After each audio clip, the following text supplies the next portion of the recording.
for the agriculture industry in my province. Being a farmer all my life and growing pulses, pulses are a critical component of Saskatchewan's agriculture industry. In Saskatchewan, we produce about 4 million metric tons of pulses on average.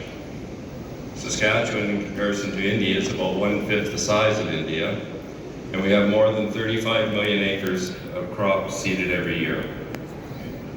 Saskatchewan accounts for 98% of all Canadian lentils exports and 81% of our nation's pea exports, and we are a big player on the global pulse production stage. And what I really want to focus on today is how we produce our pulse crops. Sustainability has been a large focus for our province, both in government and in industry.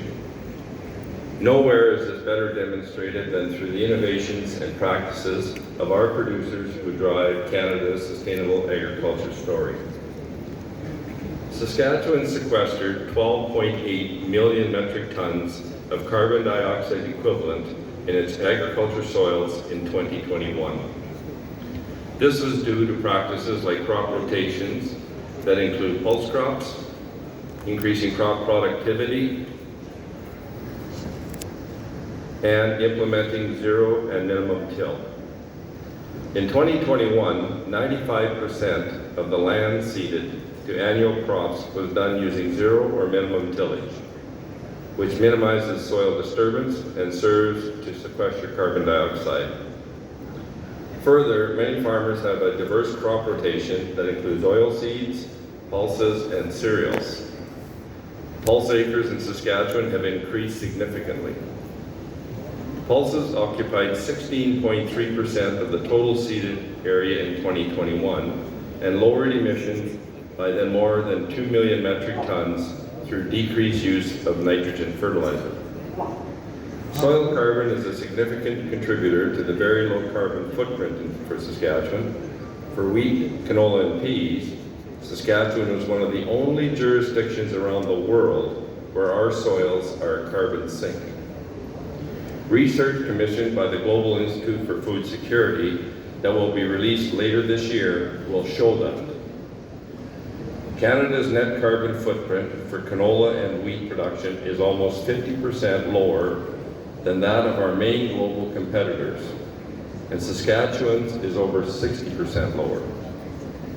For dry field peas, the numbers are even more impressive, with Canada being at 85% lower than our competitors, with Saskatchewan's number is over 90% lower. Many of you already know how important agriculture is to Saskatchewan's economy. Agriculture and related activities account for more than 40% of our total exports.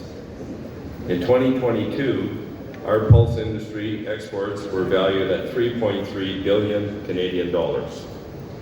This is a major contribution to the world's pulse market. In 2021, our province exported over half of the world's lentils and over a third of the world's dry peas. However, we still have the potential to grow and export more. That includes exporting to India. The government of Saskatchewan is committed to ensuring our producers have the tools, the technology, and market access they need to sell their crops. Any disruption in market access has long-term effects on global pulse markets. A robust and transparent global trading system benefits everyone. Countries like Canada, who are mainly exporters, and the countries importing agricultural products. Science-based rules are necessary to ensure such a trading system is consistent and predictable. These qualities are vital to achieving global food security for our growing population. We are pleased to see India providing longer-term guidance regarding reduced tariffs on lentils. Stability in the marketplace benefits everyone. The government of Saskatchewan is pushing the government of Canada to use all the tools possible to strengthen the global trading system. It has been very encouraging to see Canada and India officially relaunch negotiations towards comprehensive trade agreements last year. specifically the joint resolve between our two countries to prioritize the conclusion of an early progress trade agreement.